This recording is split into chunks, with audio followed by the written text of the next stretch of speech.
నెల్లూరు జిల్లా కొవ్వూరు నియోజకవర్గ TDP MLA అభ్యర్థి వేమిరెడ్డి ప్రశాంతి కొడవలూరు మండలం ఎల్లాయిపాలెంలో ప్రచారం నిర్వహించారు. ప్రచారానికి తెలుగుదేశం, జనసేన, బీజేపీ కార్యకర్తలు భారీగా తరలివచ్చారు. ఎమ్మెల్యేగా తనకు, ఎంపీగా వేమిరెడ్డి ప్రభాకర్ రెడ్డికి ఓట్లు వేసి గెలిపించాలని ఆమె ఓటర్లకు విన్నవించారు. ప్రజల సమస్యలు తనకు తెలుసని, తనని గెలిపిస్తే సమస్యలను పరిష్కరిస్తానని భరోసా ఇచ్చారు. తాను పాలకురాలిగా కాకుండా సేవకురాలిగా వస్తున్నానని ఆమె చెప్పారు.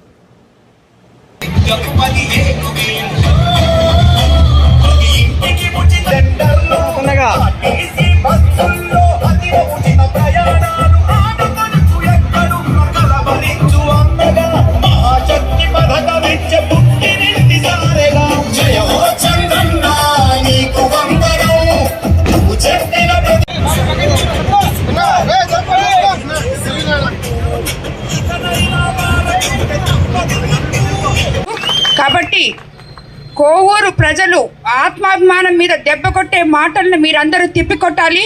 నన్ను ఎమ్మెల్యేగా గెలిపించుకోవాలి. మీ అందరి కోరికలు, మీ సమస్యలన్నీ తీరుస్తానని మరోసారి మాట ఇస్తున్నాను. 2 ఓట్లు సైకిల్ గుర్తు మీద ఎంపీ వేమిరెడ్డి ప్రభాకర్ రెడ్డి గారికి. ఆయన గురించి నేను మీకు చెప్పాల్సిన అవసరం లేదు, మీ అందరికీ సుపరిచితులే ఆయన. నాకు ఎమ్మెల్యేగా 2 ఓట్లు వేసి గెలిపించాలని కోరుకుంటున్నాము. మరోసారి చెప్తున్నాను, నేను పాలకురాలిని కానే కాదు, సేవకురాలిని.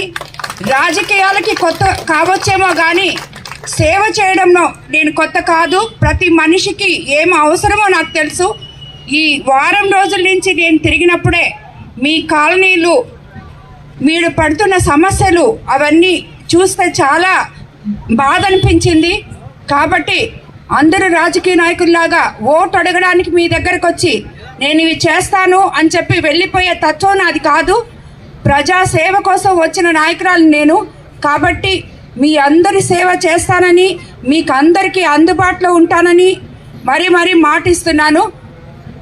మనము ఇవన్నీ కూడా చేసుకోవాలంటే ముందుగా మీరు మీ ఆడపడుచుగా నన్ను ఆశీర్వదించి సైకిల్ గుర్తు మీద ఓటు వేసి ఎమ్మెల్యేగా గెలిపించాలని, ప్రభాకర్ రెడ్డి గారిని ఎంపీగా గెలిపించాలని మరోసారి కోరుకుంటున్నాను. అందరికీ ధన్యవాదాలు.